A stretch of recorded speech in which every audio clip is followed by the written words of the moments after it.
On today's episode of Medical Mishaps, we will hear the story of Mr. John Daly. Mr. Daly was an 80-year-old man who was a schizophrenic recently admitted to a psychiatric unit at a large local hospital. The events that unfolded during his inpatient stay at this psychiatric facility resulted in a horrific and untimely death for Mr. Daly. Mr. Daly's family went through extreme pain during this experience, so today we're going to hear the stories from his own daughter, as well as from the nurse who found Mr. Daly unresponsive, and one of the residents who responded to the code situation at the hospital. Hi, my name's Emily, and my father, John, passed away recently, very untimely and unfortunately. When I checked him into the hospital for psychiatric care, he had a history of schizophrenia. I thought he was in the best care possible, but I guess I was wrong. You see, my father had what they call a code blue on the hospital, and he had a DNR, but the doctors and nurses didn't respect his wishes, and they started doing unnecessary interventions.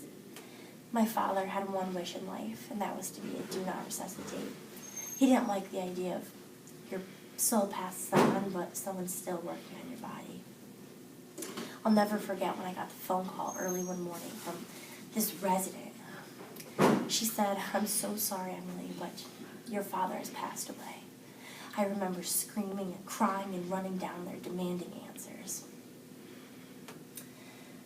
The child, that resident, I'm so sorry, she sounded no more than 30 years old, and I just don't know who lets these people be doctors anymore. So she told me that the nurse found him unresponsive, and they started doing CPR when the code team got there, and it was just so unfortunate because no one knew that he was a do not resuscitate. My point is, I just want to advocate for other families so they don't have to go through the pain that my father had to go through. He just wanted a peaceful death, and no one respected those wishes. Alyson, and I was one of John Daly's nurses on the psychiatric unit. I found him that morning, unresponsive when I walked in the room, and I hadn't experienced a code on this unit, and I haven't been in a code since nursing school, so I just tried to do what I thought I knew how to do, but unfortunately that didn't work out so well. I called a code blue, and I tried to put the right cardiac pads on him without even thinking to start CPR. I also put his oxygen mask on, forgot to even turn on the oxygen, so that wasn't working so well. Pretty much it was a disaster. When the code team got here, I instructed them to start CPR. I didn't even know his code status, and unfortunately he was a DNR patient, and I was the one who told everyone to continue with different interventions, and his end of life was not peaceful like he wanted it to be. Hi, my name's Dr. Butwell, and I am the first-year resident who responded to Mr. Daly's code blue. The situation started out poorly.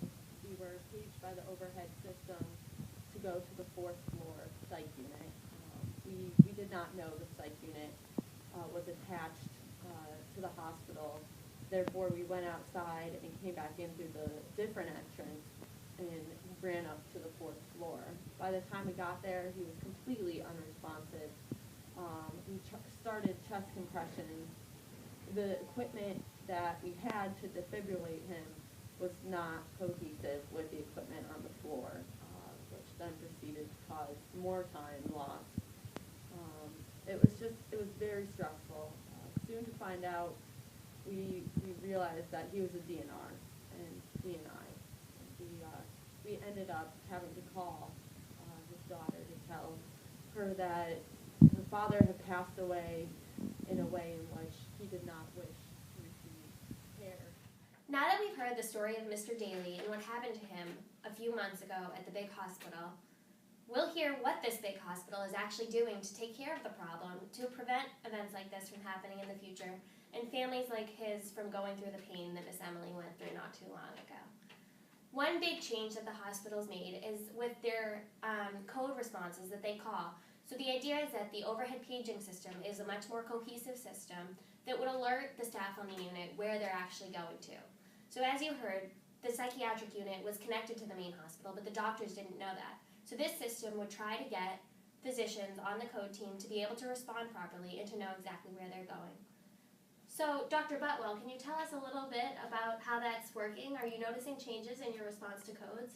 Yes, we are much more familiar with the layout of the hospital, and we also have a better paging system. When a code does occur, they tell us the exact location, the exact room, and what type of code, whether it's code blue, code green, code pink. And we've really worked to improve our skills to get to the location as fast as possible. That's so great to hear. Another change the hospital has made is that they're trying to make sure the code equipment is up to date. Because as we heard in our story, the equipment they used for Mr. Daly did not match the equipment on the psychiatric unit, and it really resulted in a delay in the delivery of care. So can you tell us a little bit, both Alyson and Dr. Butwell, how the equipment on the units is working? I mean, Alyson, are they checking the equipment regularly? Have they changed over any of the equipment that you've seen? And Dr. Butwell, in responding to codes, have you had any problems with the equipment since this incident? So us nurses on the psychiatric unit, we've become really familiar with the code card and the new equipment, and we make sure that it's up to date and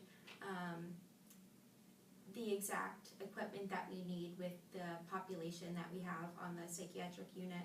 And we've become really familiar by doing mock codes and simulations, and just we've gotten very comfortable with using that because it's almost a matter of luck if we get a code. Some nurses can work there for years and never experience one. So I think we're all starting to feel a lot more comfortable in the code environment. Yes, after Mr. Daly's incident, we also made sure to go around the hospital to every code cart and get equipment that was cohesive to all the other equipment. We don't ever want to come across a situation where the chest pads that we put on to defibrillate a patient do not hook up with the actual defibrillator again. So we've been working on that. That's great to hear. And Alyson, I'm so happy to hear that you guys feel more comfortable with codes because, like you said, you don't get to experience them very much. So it's good to know that in the unlikely event, you are prepared. Mm-hmm. Definitely. So as you mentioned, as Ms. Alyson mentioned, they are mandating that all nurses across the hospital, no matter what unit they're working on, even the psychiatric unit, are proficient in their CPR skills. So they've been training and updating those skills, and as Alyson demonstrated, it seems to be effective. And perhaps the most tragic part of Mr. Daly's story was the interventions that were unnecessarily taken. Even though he was a DNR patient, actions were began, resulting in a somewhat unsettling end of life for Mr. Daly. So one other implementation the hospital's been working on is updating the DNR paperwork protocol for all patients across the hospital, no matter what unit they're admitted to. This is being implemented as soon as a patient is admitted on every unit. And so I was just wondering if you could tell us, especially from a nursing perspective, has it been a bigger part of your practice to understand the code status of your patients in the hospital? Definitely. So now on our psychiatric unit, the code status is involved in every single bedside report. Every time we turn over a patient, we make sure the next nurse knows the code status of that patient. So something, the situation like Mr. Daly had never happens again. Even though we're not, we don't often have to deal with codes, it's so important, and it can easily be forgotten on our unit. We've made sure that it's an important part of our bedside report. Great. So, as you can hear, they've done a lot at this hospital to make sure no situation like what happened to Mr. Daly and his poor family ever happens again. Emily, would you like to tell us just a little bit about how all this effort the hospital is taking makes you and your family feel? Well, we were just so upset when we found out these extreme measures were taken on my father.